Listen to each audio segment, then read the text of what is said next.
article additionnel qui est présenté par Monsieur Lecomte. Merci Monsieur le Président, Monsieur le Ministre, mes chers collègues. Je ne pense pas que Monsieur le Ministre aura du mal à sourcer l'origine de cet amendement puisqu'il s'agit d'une demande relative à la résidence des Français établis hors de France et de faire de cette résidence une résidence principale à certaines conditions. Vous connaissez cette revendication qui est une vieille revendication des Français établis hors de France de pouvoir avoir une résidence de repli.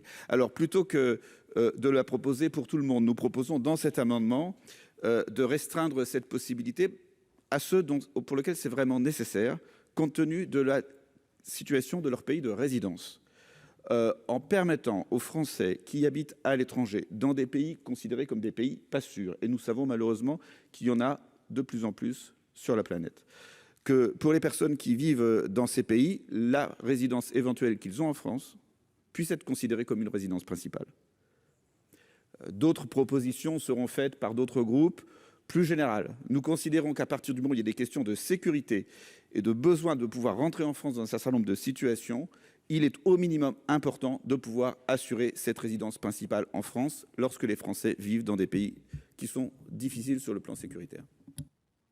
Monsieur le rapporteur général, votre avis sur le 199? C'est un dispositif qui est apporté par voie d'amendement qui me paraît fragile sur le plan constitutionnel et qui, par ailleurs, créerait une inégalité de traitement entre les contribuables non résidents. Puisqu'en modifiant la notion de résidence principale, il pourrait également créer une inégalité de traitement entre résidents et non résidents, au sujet notamment de l'imposition de la résidence secondaire.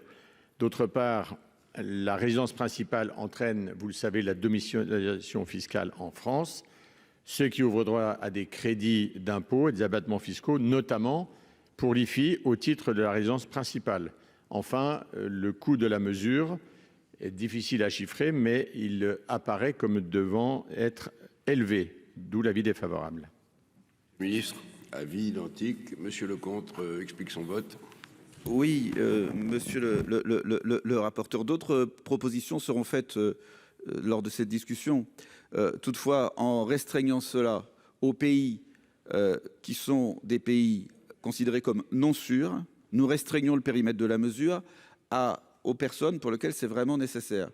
Parce que pour le reste, je suis d'accord, d'autres propositions seront faites. Mais lorsque vous avez une personne qui part, par exemple, de Toulouse à Lille pour aller travailler, et une autre qui part de Toulouse à Bruxelles pour aller travailler, je suis désolé, effectivement, si on devait considérer qu'il y a une résidence de repli lorsqu'on quitte la France, là, pour le coup, il y aurait un problème d'inégalité.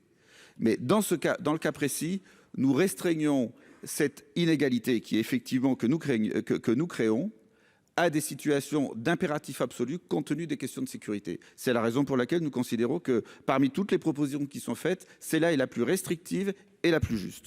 Je la mets aux voix qui est pour, avec un double avis défavorable. D'accord, qui est contre. Donc l'amendement n'est pas adopté. Nous passons